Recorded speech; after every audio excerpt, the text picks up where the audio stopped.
Well, good morning, everybody. Welcome to our panel on the workplace of the future. My name is Young Wu. I'm the CEO of the Mars Discovery District, and I'm your moderator today. I'm excited about our topic, and I'm really excited about our panelists this morning. They're deeply qualified, a very diverse set of experiences, skills, and backgrounds. I'm not going to read out their bios here right now. You have them in your packages, I believe. So please take a look. But we're really, really fortunate. Two of our panelists actually flew from the West Coast to be here and are flying out right after this panel.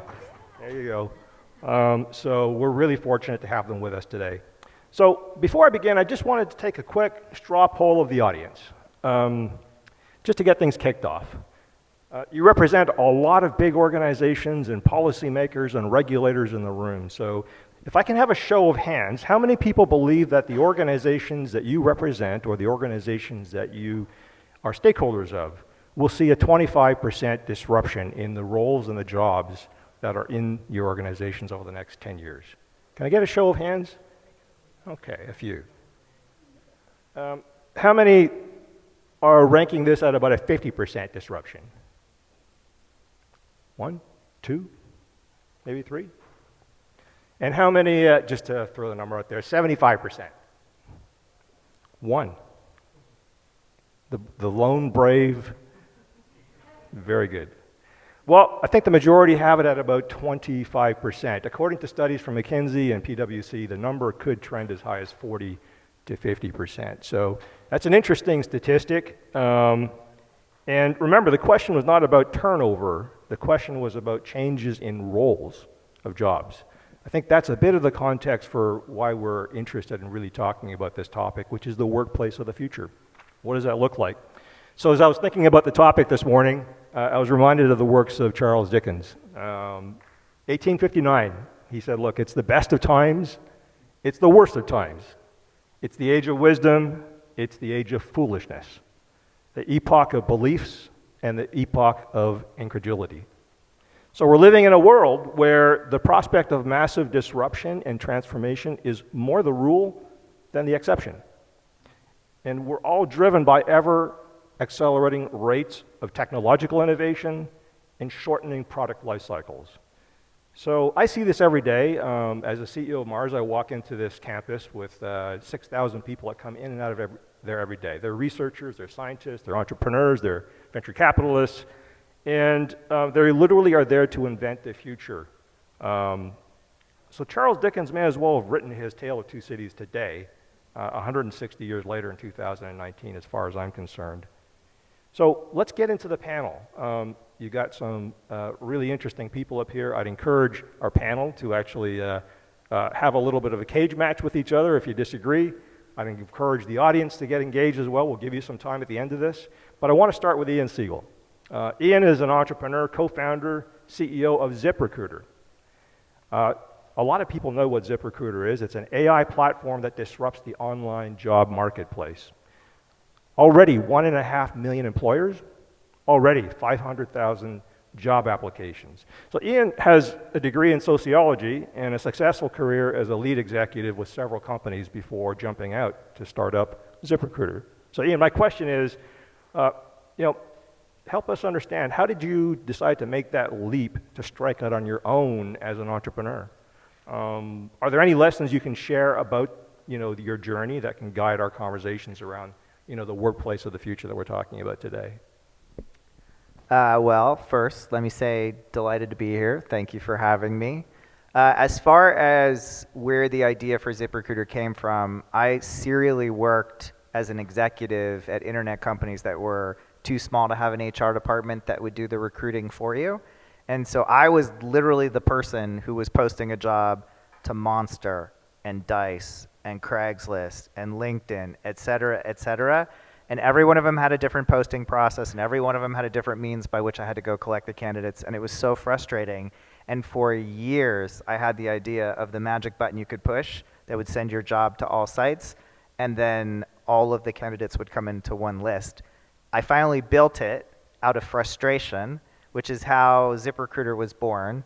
And when I get asked about, how did you have the confidence to do it? It's a funny thing, because I didn't study computer science in college, And I never thought I wanted to be an entrepreneur growing up.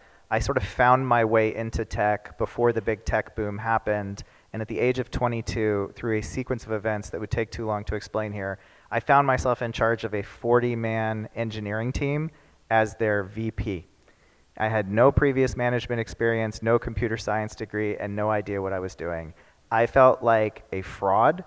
Every day I had to suck it up and go into work and just be an imposter all day long as I pretended to know what I was doing. And this is exactly how I did the job. This is the honest truth. I would go to the engineers every day and I would say, tell me exactly what you want me to do today. And that's all I ever did, exactly what they told me. And about 2 months in, I had this crisis where I had this moment that I had a breakdown, and I pulled the 3 most senior leaders from the engineering team into a room, and I apologized to them. I said, listen, I'm so sorry that I am so terrible at this job. I have no idea why they put me in this role. I will go resign if you want me to, and we can get somebody in here who knows what they're doing. And they were like, what are you talking about? You're the best manager we've ever had. And that's when I realized you don't have to know how to build a car to drive a car, right? And I think it's actually telling for the period of time that we're going into as it relates to AI, because you don't have to be a data scientist. You don't have to know what machine learning or deep learning is in order to use AI. AI is really simple, and in most cases, it's improving your quality of life. Thanks, Ian. You might have talked about fraud and crisis and breakdowns. What I heard was adaptability, entrepreneurship, resilience, and teamwork. And maybe there's some lessons there in terms of how we need to think about our own workforce. But thank you for that. So I'd like to move on to Melissa Dickerson. Now, I'm not going to read Melissa's bio either, but I got to tell you some things about Melissa because she's amazing. She's a CFO, managing director of Genstar Capital, recently featured by PitchBook in January 2019 as one of the most powerful women in private equity. Let me tell you, she's an absolute all-star.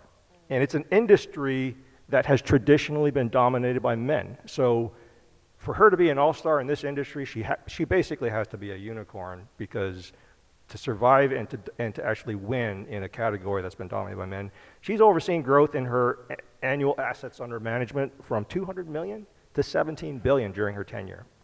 So the question is this, Melissa. Over the past decade, from the private equity lens, how has the landscape changed in terms of the availability and the importance of talent as a bit of a leading indicator and maybe a key asset for value creation? Yeah, hey, so again, thanks everybody for being here and paying attention. Thank you for that introduction. It's all true. Yeah, I came to private equity a long time ago accidentally. My mom's a nurse, my dad is a teacher. Obviously, I had no idea what private equity was when I was young, but they did know finance and accounting. They did know CPAs, and was recruited out of college to Deloitte. And then one of my clients was a private equity firm. So once I got my license, your economic value goes up a lot once you get your CPA license. So I knocked on their door and I was hired. And ever since, I've basically been in private equity with Genstar 15 years, with AIP for about 6 years, so over 21 years of experience in private equity. And yes, in the beginning it was interesting. There were a lot of men, a lot of white men. It was a very closed community. It was very private. I'm not sure a lot of people understood what private equity was or that it existed. And obviously, I think what you've seen today and what I think we'll continue to see is, that increased transparency we've seen across the board in a lot of industries has impacted private equity in a way that people know about it, people understand what it is. So certainly the pipeline for talented folks interested in having a career in private equity has grown. It's not just my father did it or my friend's family did it. I think there are brand spanking new people that are coming to the industry and are interested in it because they've heard about it and it's a lot more public and open.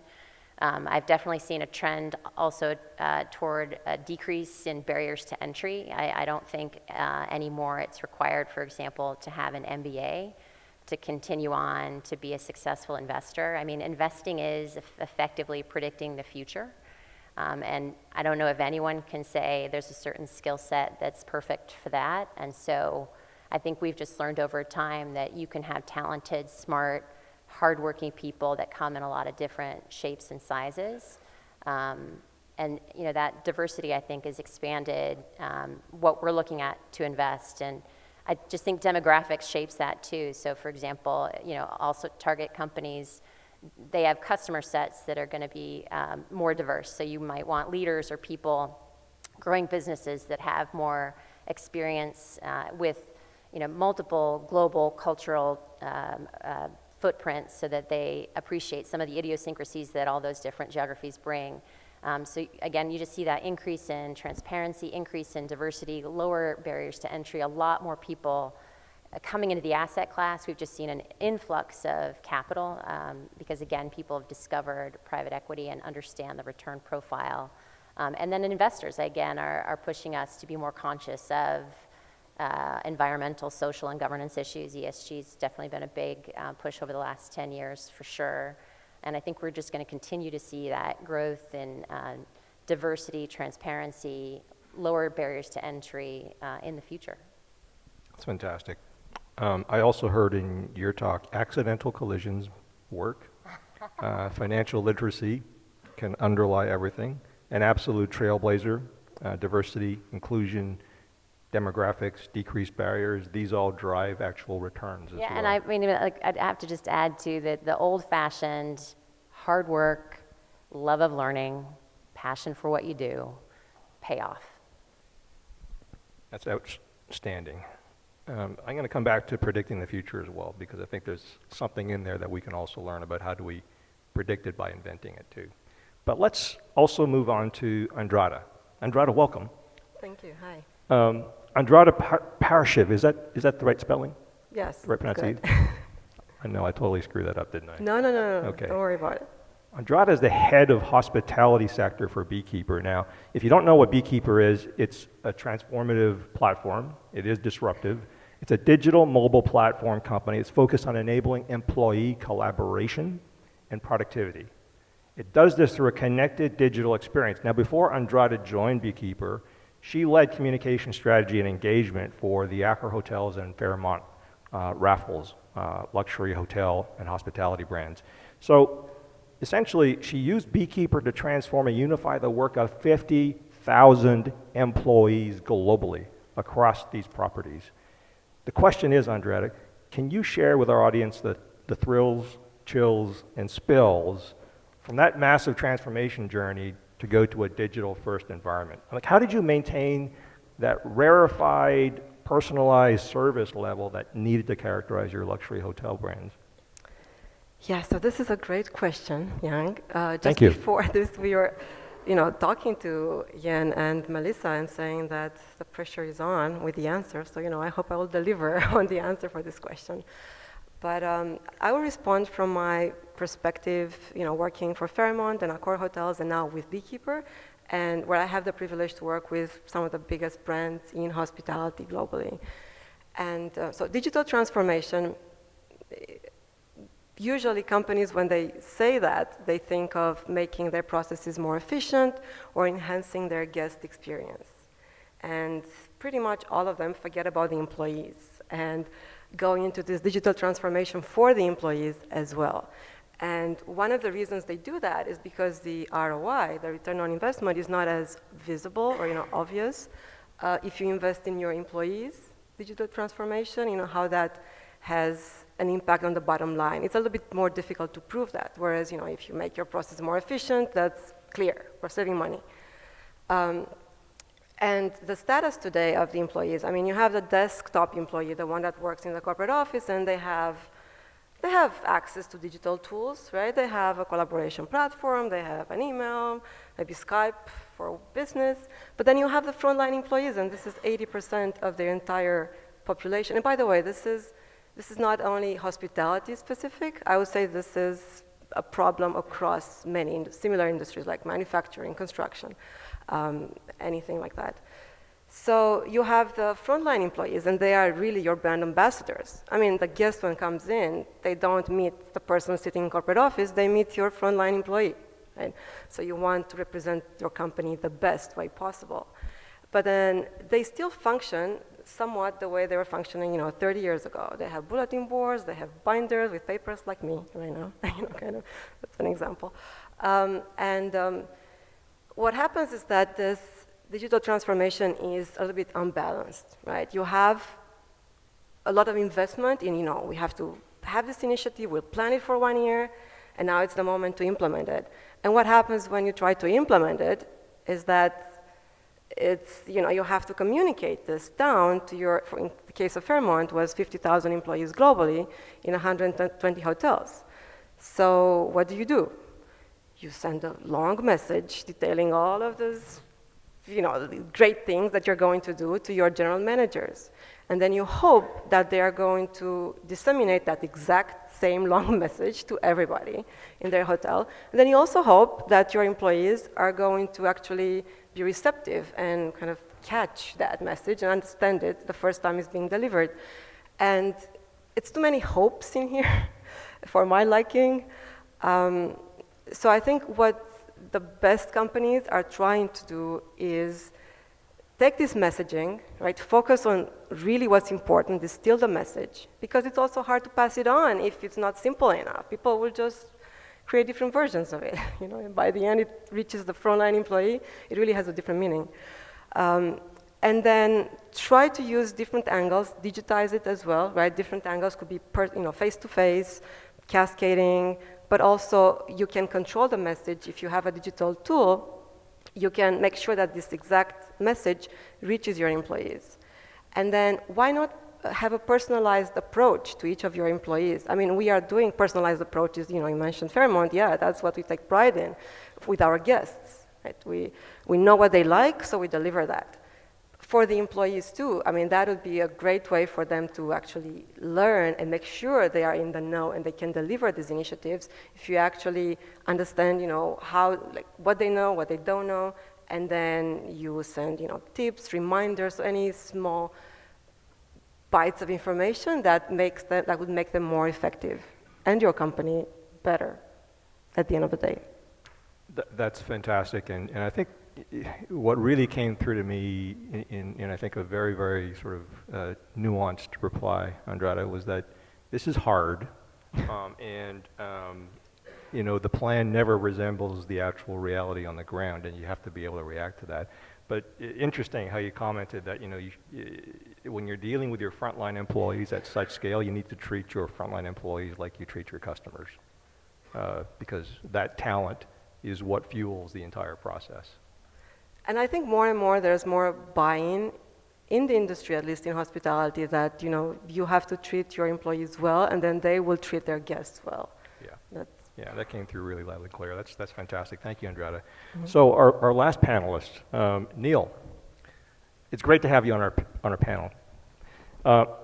Neil Parmenter is the president and CEO of the Canadian Bankers Association. And let me tell you a bit about this because this is important. The banking sector has traditionally been one of the most successful foundational sectors in the Canadian economy, bar none. It's not even close. And at a time when market failures in the financial services sector around the world, most recently, as we all recall, 2007, 2008, might have hurt the financial sector, it was not the case in Canada. The conservatism of the Canadian financial services and banking sector protected Canada domestically. And I think on a relative scale, we actually got through that relatively unscathed from the direct impacts of that crisis. So a ton of kudos to Neil and the members of Neil's association that got us through that. So the question is this, Neil, in a world in which disruption to the banking sector might just be coming from, not financial engineering this time, but more from consumer preferences for convenience and personalization and on-demand access to digital financial services, how will Canadian banks embrace, a connected global network of financial services providers and collaborators? What's the process going to look like of transforming the banking sector to this customer-centered digital business model? And because this is the panel that we're in, I'm really curious as to how that might change the talent requirements and career longevity of literally hundreds thousands of people that work for your members right now. Yeah, well, thanks for the question. And we do, there are about 300,000 Canadians that work in the banking sector, definitely one of the biggest segments of the Canadian economy. And one of the things that's interesting about, as someone who's spent his entire career, a 25-year plus career in banking, is this notion of disruption, innovation, and technology, and the fact that Canadian banks have been doing it for a very long time. So mobile banking is something we think of in sort of a post-2007, post-iPhone world. And the truth is, the big five Canadian banks launched mobile banking in 1998. And so if you think about innovations like the ATM was introduced to Canada, again, a global leader over 50 years ago. Internet banking is more than 25 years old. I'd say Canadian banks have done a commendable job of bringing innovation and, more importantly, doing so with trust. And I think if you look at sectors, other sectors that innovate, yes, they come with disruption and they come with convenience and innovation, but sometimes they struggle with the trust piece. And so I think Canadian banks are starting from a position of strength. Of those close to 300,000 jobs we talked about earlier, almost 10,000 of them are IT professionals in the broadest sense. Everything from coders and programmers to information security specialists and on. So digital disruption will obviously continue to be, I'd say, a strength, frankly, for the Canadian banking sector. And there will be new entrants, no question.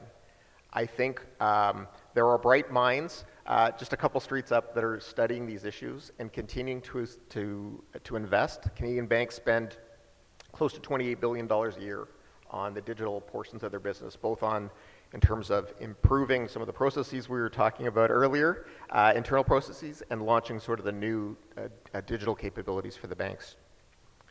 What does it mean for careers? I think one of the most exciting things for particularly, if you look at sort of two segments of the employee base, existing employees and then new entrants, so recent college, university grads.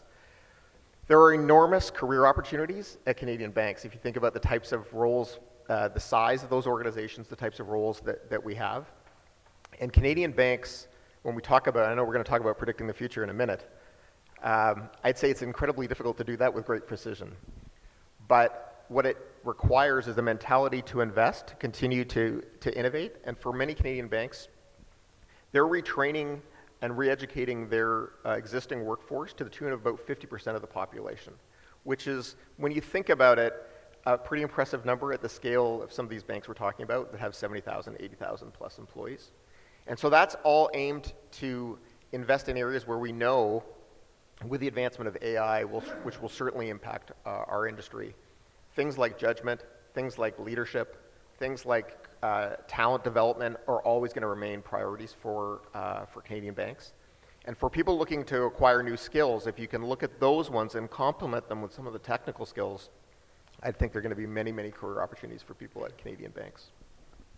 Thanks, Neil. It struck me as you were commenting that there was a lot of similarities between huge banks and I think the experience of Ian, which was about, again, continuous learning, leadership, and investing into judgment, talent development, lifelong learning. Absolutely. My mother was a teller at Scotiabank for 20 years. And when I was graduating university, she said, go work at a bank. It's a great place to work, great team, great environment. And she introduced me to all the people at her branch. And the truth is, I've spent 25 plus years in banking. I've worked for two of Canada's largest big banks, and I've never worked inside a branch. You know, on the topic of talent, maybe I can open it up to all the panelists, but you know, one of the observations I've had from sitting inside the Mars ecosystem is that talent is basically borderless. So is capital, so is entrepreneurial activity, and at some point, when you get the network effect of having the best, they always attract the best. And so the question is this: how do you start to create that kind of environment? How important is that environment to companies that are growing, that are innovating, that need to collaborate? Like how would you rank the value of the ecosystem versus the value of the individual firms that operate in it? I open it up to anybody on the panel. Maybe start with you, Neil, because I think you got an answer. In terms of valuing the overall ecosystem? Yeah, from the point of view of being able to attract talent, Canada right now is a great destination Yep. point for talent, not just because we're growing them out of our university. Yes, we are. But the fact is that our Canadian, global scale strategy and policy Yep. environment has allowed us to bring in talent No, from outside absolutely. of Canada. I think one of the big differences when we talk about the future of workplace, and you're seeing early evidence of it here in Canada, particularly at institutions like yours, is that historically, all of these approaches were seen as proprietary. That if I wanted my company to succeed over my competitor, I need to own everything. I need to own the talent, I need to own the IP, I need to own the education, the development. And what we're seeing now, to your point on ecosystem, and if you look at Mars, if you look at Vector Institute, AI institutes we have in Montreal, there's much more collaboration between post-secondary educations, between government, academia, and business. And that, to me, is the new model. So again, when you talk about what attracts talent, if I'm top talent and I'm looking at a market like Toronto, for instance, and I'm looking at all those component parts, a successful economy and growing economy, a growing city, greater infrastructure in an urban environment, and I'm coupling that with a government that's committed to innovation, fostering innovation, and academia that's also, I'd say, really stepped up, in my view, over the last 10 to 15 years in terms of collaborating with businesses and government to help. If we really believe that ideas are going to win in the new economy, and it's not products in the conventional sense, then we need to line up all the component parts to ensure that we're all kind of rowing in the same direction. And as I look at Canada, and in particular, I look at markets like Toronto, I'd say we're doing that incredibly successfully. So if I'm looking at, as a potential investor, in terms of opening up a new campus and attracting talent, I'm going to look to markets that are doing that, and I'd say we're doing that incredibly effectively here in Toronto, although I'm obviously a little bit biased. Yeah, no, I'd have to agree with that. I just think that over my years in private equity in the past, I think people identified, at least with people businesses, that we have to keep information proprietary and we can't share the secret sauce. And then over again years, and with the growth of the internet and transparency and our professional networks, you continue to share, and then you realize, well, hey, we've shared best practices, developed certain standards, and that somehow we didn't give away our success, that we still managed to be successful, and we didn't have to hide how we're successful. In fact, I think investors like to see more and more of how we do what we do and understand how we do what we do. And I don't think it's easily replicable. I think it's individuals, right, that bring the creative ideas to the table that you can't clone, that you can't just learn the process and try and do that, yourself, that it is the uniqueness of those individuals that make for the success of the organization, and you have to be constantly protective of culture and those people to maintain that success going forward. So we're ZipRecruiter. As he mentioned, we have almost 2 million businesses that use our platform to do their recruiting and about 25 million job seekers a month. So we are steeped in data, and I will tell you how to win the recruiting war. Okay, you ready? This is how you win. Sign up for ZipRecruiter. No, it's not a pitch. So the data for years said the 3 things candidates care the most about is first, salary, second, location, and third, flexibility of schedule. Okay? That's the 3 things they cared about the most. Millennials flipped the last 2. So for millennials, it's salary, flexibility of schedule, and then location. So if you are a smart employer, it is time to embrace telecommuting. It is time to embrace allowing people to work time-shifted hours. It is time to embrace extended vacation policies, because millennials next year will make up 40% of the workforce, and they're the majority of who you are recruiting. I wonder what we lose, though, with that, right? I know that the workplace has become much more flexible, and I love it. But I also have noticed that the communication's not quite as efficient. There's something about pressing the flesh and meeting people in person that you just can't replace with a video conference or an email. Yeah, I told you how to win the recruiting battle, not how to build the best company. And that's why we have Andrada on the panel. No, but I totally So agree how do with we you. actually do that? Yeah. And it's harder, it's very hard when you have remote employees, but then I see this moving, going back to your point of borderless. I know companies that hire the talent where they can find it. It doesn't matter where, and then they make it work. But I totally agree that it's harder. It's not impossible, though. I mean, it's, in a way, you can translate the learnings from, again, go back to Fairmont, right? We had 120 locations. It's, in a way, similar with having people all, like, not really in the same location, and you just have to work harder at it, I think.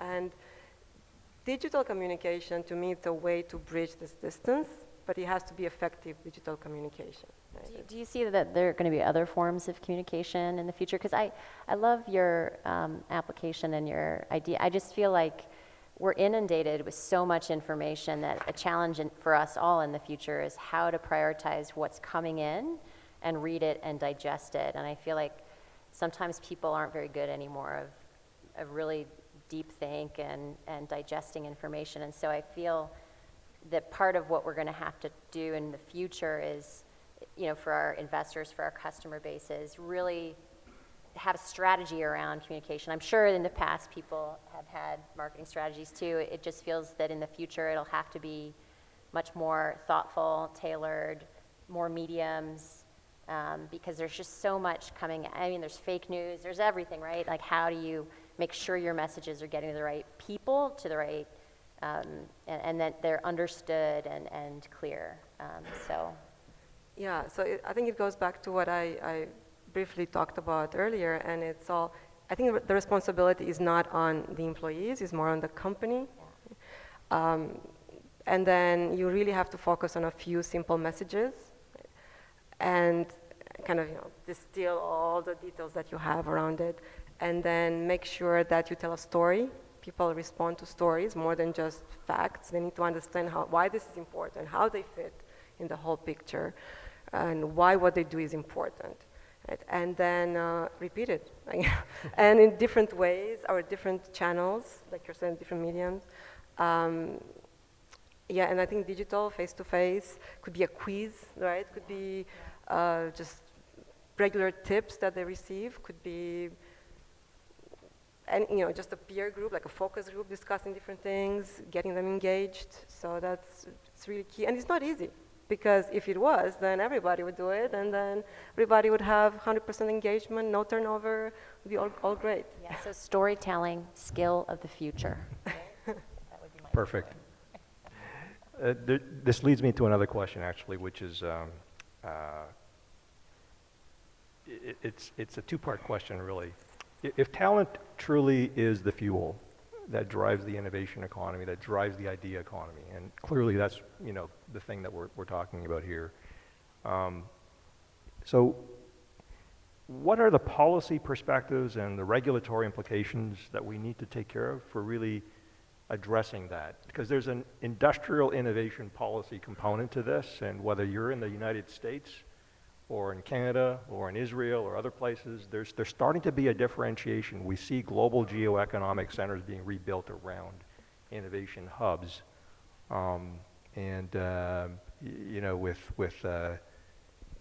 with sort of a great deal of love for my American neighbors and colleagues. It's harder to get through an H-1B visa situation right now in the U.S. In a situation where I'm an immigrant to Canada, I did a lot of business in the United States, but clearly over 50% of the people that built great companies were immigrants. And in Canada, that's, I think, one of the things that we see a bit differently. But how do you start to engineer an innovation policy that drives the fuel that drives the idea economy at a time when the idea economy is essentially starting to gain so much traction? Maybe I'll start with Neil on that. Yeah, innovation is always going to outpace the regulatory world, and I think it's a question by how much. And I mean, from a heavily regulated industry like ours, we see it all the time. And so when we talk with policymakers about trying to modernize the regulatory framework on something like banking, you can see that it's so hardwired. I mean, rooted in a good place and very Canadian, but hardwired to always go after incredible precision. So as we're trying to talk to people about simple things like, hey, if you're applying for a bank product, how about we stop using a piece of plastic that's a driver's license with your photo on it, and we stop relying on a pen signature, and we explore a Skype call, a video conference call, or some form of digital ID. The immediate reaction is always to get incredibly prescriptive, which of course is the antithesis of innovation. So when we talk about things like your phone, for instance, the natural reaction often from regulators is, oh, so you mean thumbprint? And it's like, no, people are already using iScan on their iPhones. And so the last thing we want to do is end up with prescriptive rules. So it's all rooted in a place where we actually have to change the notion of what failure means and change means. And so in an industry like ours, fail is absolutely a 4-letter word, right? But when I talked about onboarding the employees of the future, you want them to embrace failure. That's part of learning, that's part of innovation. But the hierarchy, the regulatory environment, all of these models are built on kind of a post-war risk management model, again, rooted in a good place. What we need to, when I talked earlier about collaborating with academia, with government and industry, we need to find safe ways to fail. And that includes the regulators, so that they're part of the process. If we are going to continue to position ourselves as wanting to build an idea economy, we have to reconcile, we have to resolve and solve this issue about what failure means, particularly for industries like ours. Thanks, Neil. I want to tell you a story about a startup in LA called Bird. Has anyone heard of Bird? Bird is an electric scooter startup. These guys put thousands of electric scooters all over the streets of LA, and then people can ride them short distances and just leave them wherever for the next person to go ride a scooter wherever they want to go. It has been a sensation in LA. Absolutely changed the way a lot of people get around, go to work, when they go out at night, when they go drinking, probably inadvisable, but they're not driving their car. The regulatory challenges of this one startup are impacting every aspect of life in Los Angeles. Where do the scooters go? They go 17 miles an hour. Should they be on sidewalks or should they be on streets? Can they go on bike paths? Who has the right of way when a scooter's going down a bike path and a cyclist comes down the bike path?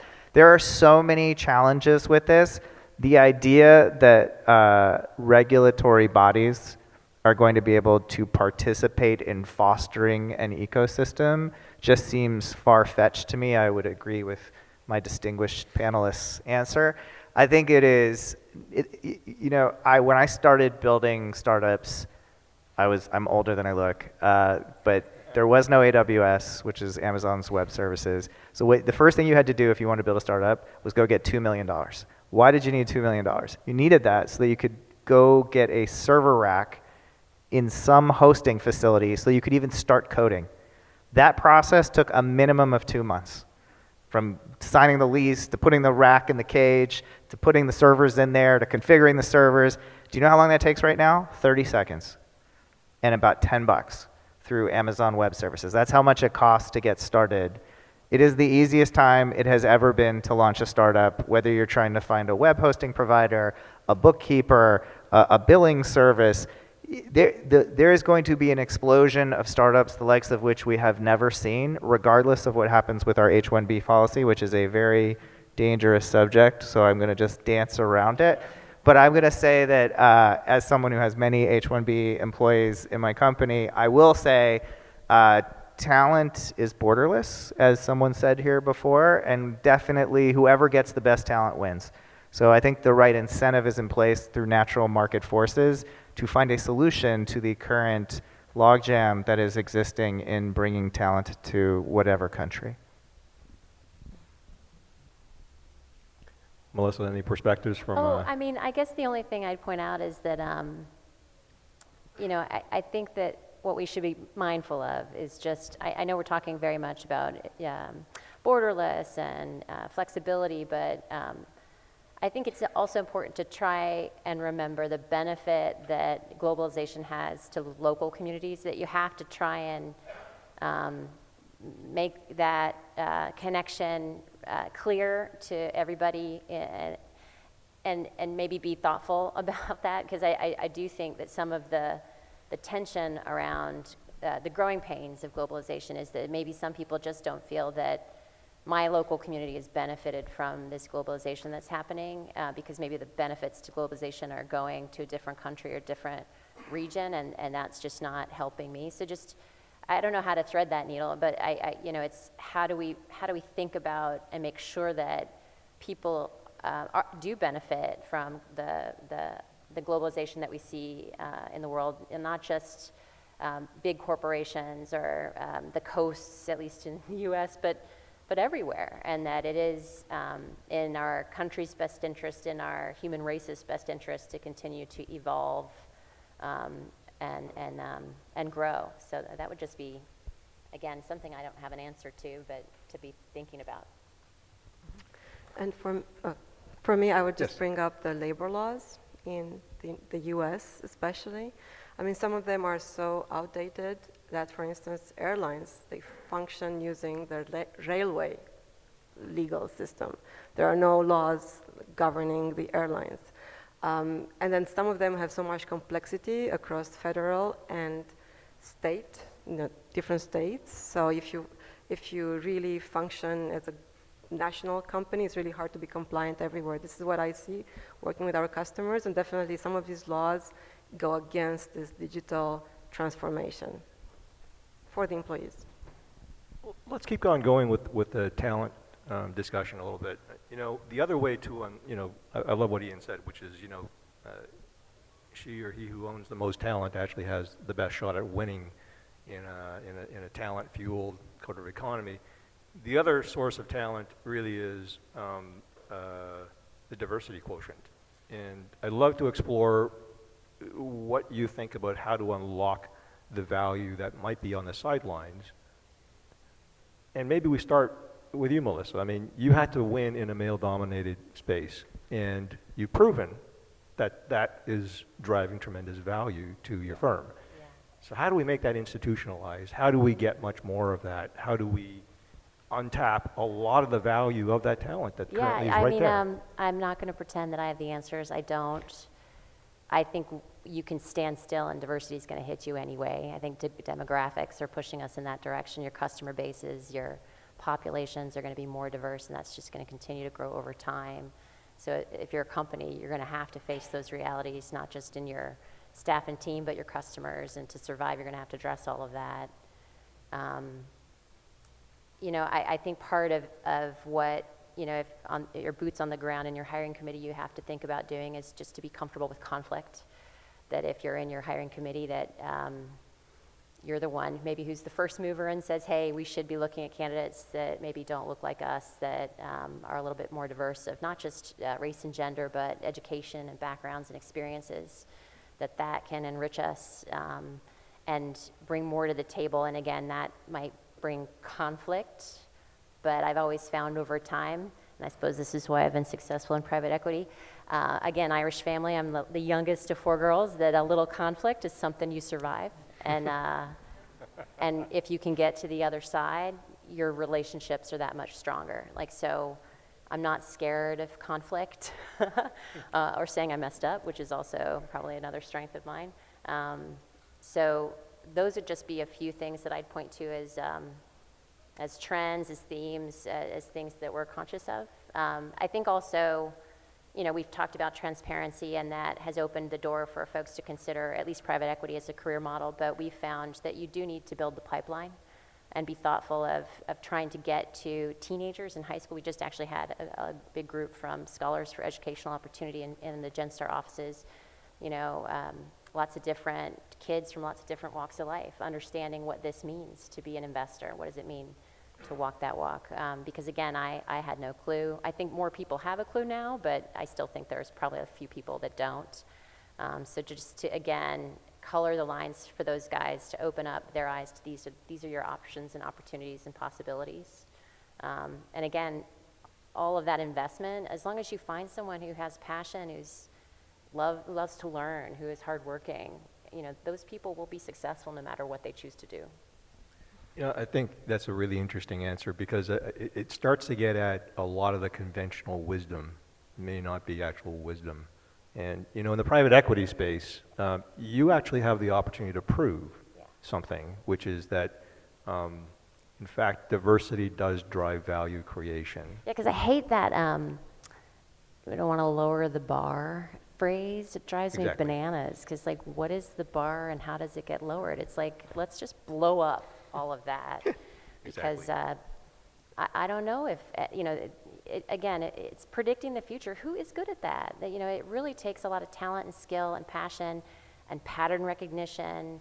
And that assumes patterns stay the same, which they don't. They're constantly evolving. So you just have to be of a mind that can pick some of that up, and then luck, hard work, and you're successful. And so I just don't think there's a canned formula for that.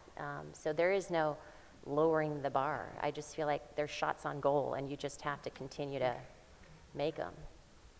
I like that analogy. You're in Canada, Oh, so I yeah, love my that husband analogy. was like, go to the hockey museum. He loves hockey. Other panelists weighing in on that topic? I think the diversity journey is certainly one. We talked about the power of storytelling, and part of it, for industries like ours, is getting people to accept that, telling part of your story, even if you're not done, you're not at completion, is okay. And so one of the things, if you look at businesses that were among the first in Canada, we're talking in the sort of the early 1990s, to offer same-sex benefits. The banks were there. A lot of the corporate governance leadership in terms of representation of women on boards, representation of women at middle management, senior management. Our industry's numbers are in sort of the high 30s into the low 40s in those things. So you can look at that and say, hey, not good enough, and it clearly isn't. But you can also say, we have a duty, we have responsibility as a big industry to stand a little bit taller and say, if you put our industry up against a lot of others, we actually are in a position of leadership. We're not satisfied and we're not done, but are there things that our industry can do to share with your industry to talk about how to build that pipeline we talked about and how to move the meter on some of those things? And so I think if you look at the diversity journey in Canada, and specifically in the Toronto marketplace, I think what's so exciting is that the, for lack of a better word, the awareness issue, I'd say we're over, okay? But the hard work has to happen now. And by the hard work, I mean it's almost at an individual basis. It's sitting down with people who lead teams and say, what are your targets? How are you going to achieve them? What needs to be done? What support do you need from me?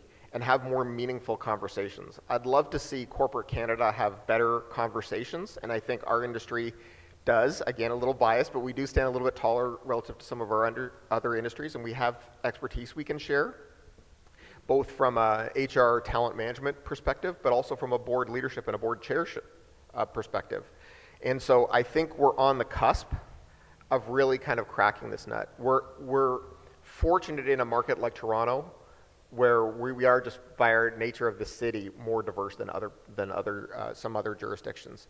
But we need to embrace that as a position of strength and an opportunity for us to continue to close that gap. But I think all the momentum is trending the right way. Mm-hmm. And, okay, go on. I just want to say that I had a dinner with 40 CHROs a month ago, and we went around and I asked them, what's the number one issue that you're worried about? These are companies that have between 5,000 and 70,000 employees, and 38 of the 40 said diversity and inclusion. And so I said, oh, this is an opportunity. I'm going to solve this. I'm going to figure this out. So I went and did a bunch of research. And the research came back that I have terrible bias. And this is how I know it. Because Google, which we would all agree is the ultimate meritocracy, when you talk about talent is borderless, like they only want the best talent, right? Well, it turns out, Google published this, if you have an African American or a Latino last name, you have an 18% lower probability of getting taken for an interview at Google. And the head of HR at Google freaked out when he saw this data, and he said, oh, I got to fix this. So then he went to his African American and his Latino employees, and he said, you're going to be the tip of the spear. I want to make sure you're in the interview process. And then he looked at their behavior over time and discovered they had the exact same bias. So this bias is really deep. It's so deep that even when you are consciously trying to fight this bias, you are guilty of this bias. I'm not going to pick on Melissa. I'm just using it as a point. When I brought up the point about telecommuting and flexible schedules, then you asked me the question about like, but what about the collisions in the office where we have the conversations with the people I like talking to who sound and talk like me and are unafraid of conflict like me and are unafraid to say they were wrong like me. You didn't say all that, but what I'm saying is, I love it. We finally got our cage match. but what I'm saying is, like, we all have this bias. I like talking to people who talk the way I talk too. That's how monocultures form. So I went back to these CHROs and asked them, what techniques are you using to address the diversity and inclusion problem? The number one technique is training. So they are having these sessions where they sit down with the managers and they say, do you know what bias is? Let me introduce you to bias. And then I think that's like your sexual harassment training. You guys might not do that in Canada, but we do that in the US. And it probably goes in one ear and it goes out the other. The other thing they're doing is they're insisting for every job that a diversity candidate be included in the consideration set, which feels like a weird way to solve the diversity and inclusion problem to me, because then it becomes like a box you have to check. It's a requirement. So I don't know what the answer is. I've studied it now hard, because whoever figures this out is a billionaire. Okay, so this is an important problem to solve, I agree. And the last thing I'd leave you with, so Microsoft, Google, LinkedIn, a couple of others have started publishing their numbers about what their diversity numbers look like, both in gender and people of color. And with a conscious effort in making it a number one priority over the last 5 years, the average company moved at 1.5%. So just letting you know, like, this is a problem of decades. I don't think this is going to be a problem of years. Amazing. Andrada, do you have some perspectives from your actually, experience as well? I wanted to add to one of the tricks, or what things that they were doing to tackle this. When I worked for Accor, they were very strong in women diversity, and the way they were doing it was making sure they had a slate of candidates that's equal in men and women. And it would take longer. It would take months longer, for instance, for the CTO position. But they wanted to have 3 candidates that were male and 3 that were female. And then in the end, they actually chose the female because she was more qualified than the rest, but it took them months longer to source 3 female candidates. But I think it comes from the top, right? It's training, but it's also kind of being strong at the top and making sure you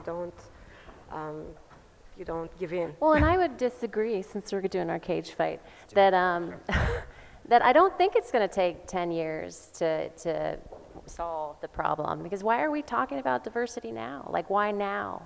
When I started in private equity in the 90s, there were diversity issues then.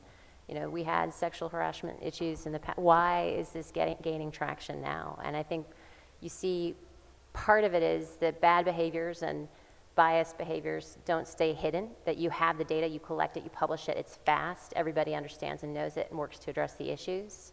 That good outcomes, the corollary to that, are also not hidden. So you see diversity candidates and diverse backgrounds being successful in industries where they weren't before, where they're lower represented. And so you see evidence of success. So people then who maybe are a little risk averse understand that, hey, if I choose a woman or someone who maybe is from a different background, went to a different school, I might actually have better outcomes because we've seen it around, in other areas, in other industries. So I'm hopeful that it's not going to take another 20 years for us to see a lot of this take hold, and I think that's what we're seeing now and why we're seeing those trends take hold now. Well, I'm going to just cage fight back with you. Right on. Part of the challenge is that we have something called fair hiring laws in the United States, and you are not allowed to ask information like, what is your gender? Are you currently pregnant? What is your religion? What is your ethnicity? None of these questions are legal. And so when we talk about finding a diverse candidate pool, employers don't even have the information when they look at a list of candidates to decide this is an acceptable candidate for the role I have. So it just makes it a harder problem to solve. That's again assuming that we're using, innovative ideas, right? Everybody's going to be looking for different innovative ideas to collect information about people. We're building a pipeline with kids in high school now to open the door to private equity so that hopefully they'll be in the candidate pool next time. Because again, we've identified the problem, we're trying to figure this out and find solutions. And again, if we're talking about innovative ideas and people have the ideas and can fix this, then we should be able to fix this in a less than 10, 20-year period. I just want to say I agree with you. We had this really interesting thing happen by accident on our site, which is we allowed veterans to raise their hand and say they were a veteran, and we put a label when they applied to a job that said veteran. That's all we did. 7% increase in thumbs up rate just from that one piece of information in that label, which shows that when you do data visualization, when you share the information you know about somebody, you enhance their chances of finding a job, which is the opposite of what the fair hiring laws were put in place, because they were worried about reducing your chances of finding a job. And the worm may be turning on that, so we just need some regulation to come in and change itself so that we can actually create more diverse workplaces. Well, I'm hopeful that what we're seeing in the U.S., though, is an evolution of our political system and regulatory system, because, you know, obviously everyone can say it's broken. I don't know if it's broken. I think it's a two-party system. But hopefully, again, we're seeing outcomes where people just aren't getting things done. And if we are a country, at least in the U.S., again, I'm only talking about the U.S., where we can find solutions, then hopefully part of what we're going to be solving in the next couple, 10, 20 years is to try and figure out our political system, to be more efficient, to address more timely the issues that are facing us today. Right now, I'm not sure we have that. I think we're seeing some growing pains and some disconnect and some disruption of the political system. And I'm hopeful that, again, in the future, I'm optimistic things will grow for the better. Well, in spite of the cage match, I think what I hear is violent agreement on the value of the diversity quotient, and also caught that it's $1 billion opportunity for those that solve it. We actually have a couple of companies in the Mars ecosystem, I remember seeing them last week, that are trying to use artificial intelligence to take the bias out, because of course AI is basically driven by data, and so to the extent you can unbias your data sets, there's potential there. Any thoughts on that? Yeah, I mean, we use AI to do matching, and I usually get asked that question the opposite way, which is, wait, don't you train your algorithms based on human choices over time? And that's exactly right. Arguably, AI is a way to perfect bias, not to solve for bias. However, it is the only hope, in my opinion, and here's why. Because when we feed information to the algorithm, we make choices. We get to say things like, we're not going to put the person's name in there, because name can reveal gender, name can reveal ethnicity, name can reveal religion. So there are many biasing factors in name. We can do things like normalize the term waiter and waitress so it always says waiter. So we take out the gender-specific definition of job titles. We can do things like look at the skills, activities, and hobbies section that people put on their resume, and if they say field hockey, we can just not feed that to the algorithm, because these algorithms are incredibly good at identifying who's a man and who's a woman. Amazon tried to build one of these algorithms. You may have read about it in the New York Times, because they determined that it really didn't like women. That was what happened with their algorithm. Now, we have 60 of the best engineers in the world in Israel working on this nonstop, persistently trying to remove bias from the algorithms we do. I think that has a better shot than going to the 300 million working adults between the US and Canada and trying to retrain everybody about what their bias is in the hopes that they will become aware of it and remove it. Fascinating. I'm going to introduce those companies to you after this too, by the way. Can I do a second straw poll of this group? If you can just raise your hands, because this is kind of interesting. It's obviously interesting enough to generate a cage match up here, but if you look at your boards or your leadership teams and think about the diversity quotient in terms of gender or ethnicity, where would you rank it? 25%? Hands up. 1. 50%. Maybe a few. I'm not even going to try for 75%, or should I? 75%. So that's what's interesting, that in spite of the fact that we've all got violent agreement here, and I suspect out in the audience, that this is an opportunity to bring more talent to the table, and that talent fuels the idea economy, innovation economy, that our leadership has not yet caught up with the leadership that makes the decisions, that drives the actual recruitment and development and mentoring, has not yet caught up with this story. So is this then, without the AI algorithm, going to result in a 20-year stretch versus the 5-year stretch? So Neil, to me, and I had Andrada. lunch with an executive recruiter friend of mine a few months ago, and we were talking about this very issue, and about perhaps inadvertently inserting bias into a recruitment process. And his frustration was that for many of these searches he's doing for either board positions or C-suite, it's like I want 25 years of this and 30 years of this and on and on and on and on. But I also want diverse candidates, right? And that at times can be challenging to square that circle. But what he did say is, what's fascinating is that if I can convince a client to say, can you give here, and I can present this candidate for you and so on. So then that candidate gets hired or gets placed onto a board at sort of a blue chip Canadian company. And then immediately he says, my phone rings. I want 10 more candidates just like the one you placed over there. And his, what he was sort of saying is, it takes some leadership sometimes. It's not lowering the bar. It's sort of really challenging someone to say, do you really need someone who's been a CFO for 25 years? Really? And if we can get over some of those, what I call kind of BS conditions, that aren't really adding to the capability mix, they're not taking away, you're not losing something. But if we can take, I'm hesitant to use the word chances, but if we can kind of get over ourselves a little bit, you can actually move the meter, I believe, much faster than what we're talking about. But many of our processes, many of our talent management systems, I think are inherently designed to insert that bias, whether it's inadvertent or deliberate. And I think that's a big part of the equation that we need to reconcile. I totally agree.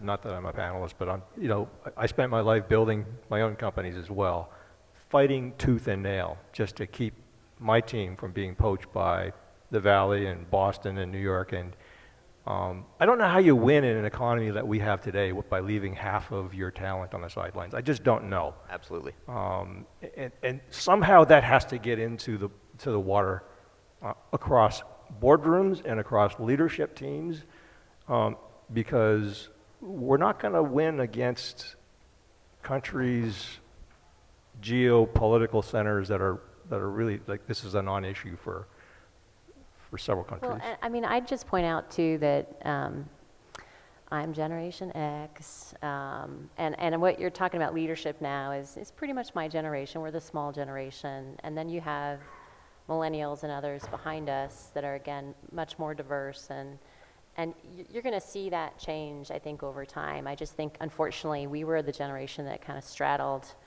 My mother has great stories. She's 85 about, trying to apply to med school, and the guy saying, oh, you're good looking, you'll get a husband. You don't need to be a doctor. And then, when I was young, I remember, Mr. Mom, remember that movie? It was a big deal. And today, men can be stay-at-home parents, and it's not such a big deal. So I do think that our generation straddled, that maybe the Mad Men era, I'll use my TV analogies, to what is going to be, I don't know what the shows are, which is just proving that I'm really old. But I think that you're going to see that generational shift, and the leadership teams and the board groups are going to be different. And I think part of it is addressing what Neil was saying, is that we're going to be disrupting and blowing up some of these filters that we've used historically to define what is successful, what does success look like, and that will translate into the leadership teams and groups we're going to see. Yeah, I think that's and great. I think And one Andrada, thing, I think we've been talking about attracting, more diverse candidates, but I think what's really important is retaining them and making sure that we include them and we tailor. I mean, they are different. Men and women, they're different. When I was with McKinsey, they would recruit enough female analysts, but by the time we'd get to partners, very few would still be there because of the working hours and really the client demands. And so we have to be flexible as a company to include the people that we hire as diverse. Thank you, Andrada. So we have about 10 minutes left, and I wanted to make sure we had an opportunity to take questions from the floor as well. Oh, we got, perfect, I love it. Hi there, my name is Tammy, I'm from the city of Hamilton. To our esteemed panelists, how would smaller regions and municipalities be competitive when it comes to attracting these companies and talent to our regions and municipalities? I think we heard a little bit from Melissa earlier where talked about connectivity and those opportunities for connection, but I wonder if there's other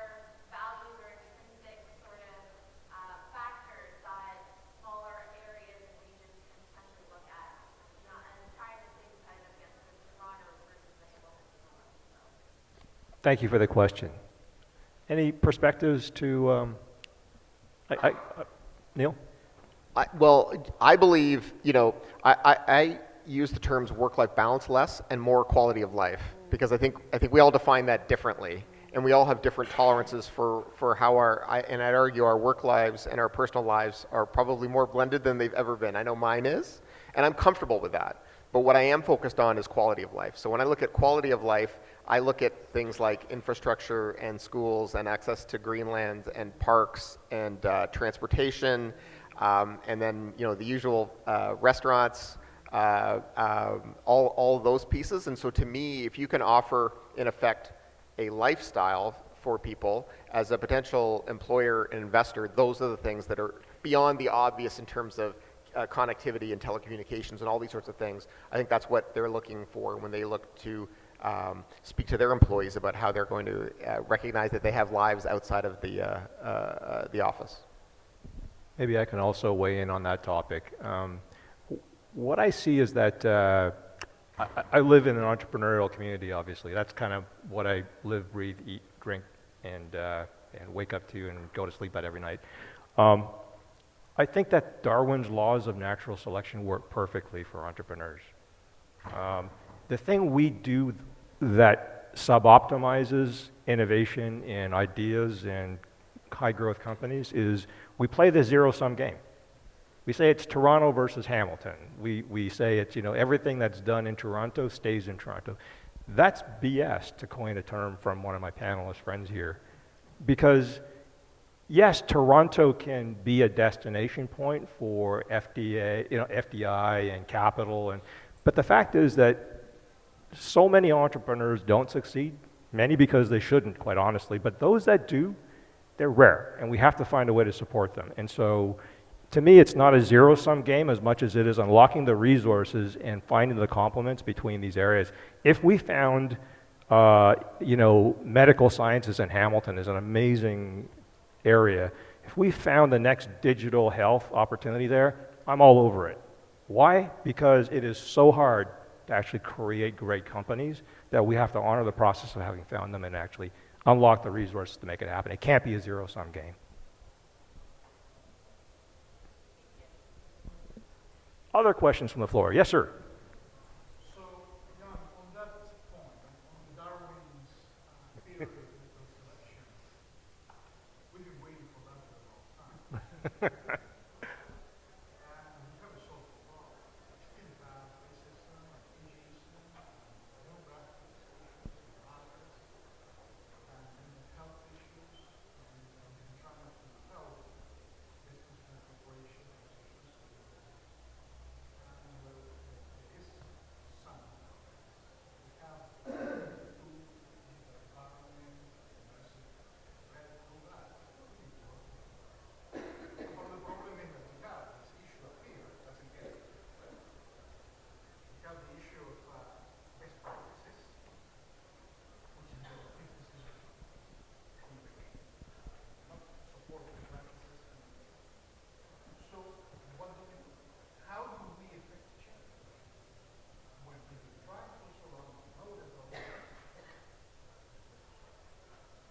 So I think the question was, how do we affect change when there's so many problems to actually tackle and opportunities that are attached to these problems? I would disagree that we haven't made progress. I think that you can't hope for a solution and that we're done putting that to bed, because I'm not sure that's how humans work. But I do think we can make progress. And I think we have. I talked about my mom, and she was very limited, teacher, RN. She was an RN. Her sisters were RNs. That was her generation. I had lots more choices, but still was somewhat limited. And we've come a long way.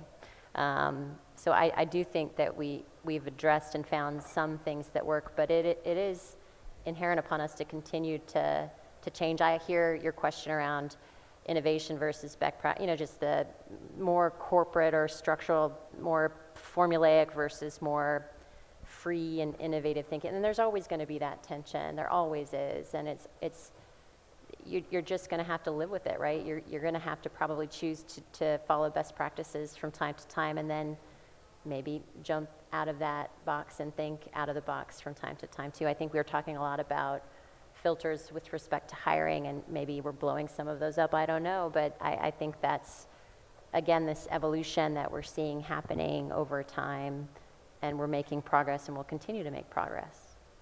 That's all I have to offer. Ian? So the question was, how do we fix society? Yeah, basically. No. It's funny you mention ageism, because we looked at ageism, and it is by far the worst bias, and it is like, it's bald-faced. It's crazy what people put in job descriptions. Things like, we're looking for energetic, enthusiastic people. We're looking for recent college grads. Like, it is pervasive. When these jobs do not require somebody young in order to do them, they just want somebody young because that's their filter for cheap. I just want to say that what we look at the future of work, and we didn't really talk about what the future of work is going to do to the job market, but I study it closely. And there's going to be radical change coming, and a lot of jobs that exist today are going away. There's no question about it. And the thing is, the majority of these jobs you won't miss. How many of you, raise your hand, wanted to be a truck driver? No one. Shocking. How many of you wanted to be a telephone switchboard operator? A data entry clerk? A seamstress? These jobs are literally disappearing. There used to be over 100,000 people doing every one of these jobs a decade ago, and now there's something like less than 20,000. The nature of a capitalistic system is one that puts a premium on the value that you contribute, so we all start to define our purpose and our value through our job. And what I think is so interesting about AI is it's going to radically change society, and it's going to create so much disruption that we may have to find some other ways to create purpose for ourselves. So it's not just going to be at a cocktail party that the number one question you get is, what do you do for work? It's going to be, what do you do? And when you look at some of the disruption, people get really scared because they see AI as something destroying jobs. And I just want to leave you with this thought. It's so easy to predict which jobs will be destroyed by technology. Like, anyone can do it. That's why everyone's a prognosticator on this. What's really hard is to see what jobs will be created, and nobody shines a spotlight on them. And whether you realize it or not, it's happening continuously. 12 years ago, smartphones hit the market. 9 years ago, the App Store comes out. Now there's 400,000 people who make their full-time living doing apps. 5 years ago, podcasting emerges. Now there's 500,000 people doing podcasts, and almost 499,000 of them need a sound engineer. So if you know Pro Tools, there's work for you somewhere. So the change is coming. Jobs are being created right now faster than they are being destroyed. That may not hold up over time. But what I would encourage you to think about is not what is the next job you can get or what disadvantage do you have in getting that job, but what is something you would enjoy doing every day, because the opportunity to do things you enjoy is going to go up, not down, over the next few decades. So Ian, does that mean the future of work turns into the future of contribution? Yeah, I mean, like, there's a great example, which is in the healthcare system in the United States. We have a different healthcare system than you do here in Canada. We have an aging population that's like a demographic time bomb that's going through it in the next 20 years. There is woefully insufficient practitioners to support the group of people that are going to move through and need those services. And so there's a huge revolution happening in healthcare as everybody tries to figure out how to deal with it. There are more jobs being created in healthcare than at any time in history, and there's these things called home health aides, where people basically give people services in their homes so they don't have to go to hospitals. That's a great improvement, and it's meaningful work that you could feel good about and have purpose with. It doesn't pay very well, but it's the kind of job that is emerging in our new economy. Fantastic. We have 2 minutes left, and I think this is a great way to kick off the last round of just sort of what's the one takeaway you would leave this audience with? I think we got that from you, Ian. I'm done. So let me start with Neil, because we finished with Neil last time. Let's start with Neil and work backwards. Okay, Melissa, great. Yeah, sorry, I don't know if I have a great takeaway other than what served me well over my career was just, keep persevering, keep working hard and doing well and focusing on what you love to do, finding your purpose. Thank you. Yeah, yesterday I looked at a survey from the conference board, and actually they are looking at the drivers of job satisfaction. And the top 5, they were all about communication and employee development and recognition. and wages were number 14. So maybe they say when they want to get a job that wage is important, but once they are working somewhere, they start to appreciate other things more. And so then those are very important to the to the employees, but then also they remark that these are the ones where companies are failing. So to be successful, we really need to bridge this gap, communication and employee development. Thank you, Andrada. Neil, bring it home. Well, I think actually Ian nailed it, but just to sort of echo his comments a little bit, is I think that fear is obviously one of the most powerful human emotions. And fear, I think, can at times blind us to what's possible. And so I spend a lot of my time talking to stakeholders, government, employees, investors, shareholders, and boards about what I believe is a world of possibility and opportunity, and not a world run by machines like T2. So I think there's a lot, I'd encourage people to look past their fear. A healthy bit can be a motivator at times, but I think it's very human for us to overclub there. Can I get a huge hand for our panelists who are flying all over the place to be here with us today? So awesome being with you today. Thank you so much for coming in and doing this with us. Really, really appreciate it. Thank you.